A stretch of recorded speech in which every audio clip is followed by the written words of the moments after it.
The great Nicobar project ఏంది గిరీష్ అని చెప్పి మనం మాట్లాడితే టోటల్ గా నికోబార్ ఐలాండ్ ఇది మొత్తం అయితే ఫ్రెండ్స్ కంప్లీట్ గా నికోబార్ ప్రాజెక్ట్ ఏంది అని అంటే అది అండమాన్ సీ ఇక్కడ బే ఆఫ్ బెంగాల్ దగ్గర ఏదైతే ప్రాజెక్ట్ ఉంది కదా కేవలం ఇంత పెద్ద ఏరియాల ఇది ఒక్కటే పాయింట్ దగ్గర మనం డెవలప్ చేస్తున్నాం. ప్రభుత్వం ఏం చేస్తుంది, కేవలం ఈ బ్లూ కలర్ ఉంది కదా ఈ బ్లూ కలర్ దగ్గరనే డెవలప్ చేస్తుంది. మిగతా అంతా ఏమైనా చేస్తుందా? ఇంకొకటి కంప్లీట్ గా నేషనల్ పార్క్ అని ఏమైనా చేస్తుండ్రా?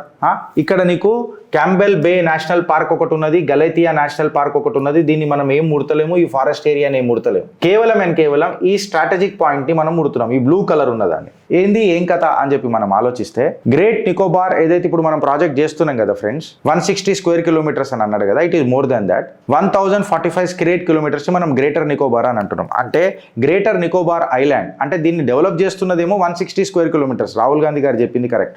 బట్ టోటల్ ఏరియా గారు మనం తీసుకొని చూస్తే 1045 square kilometres area greater Nicobar ఉంటుంది.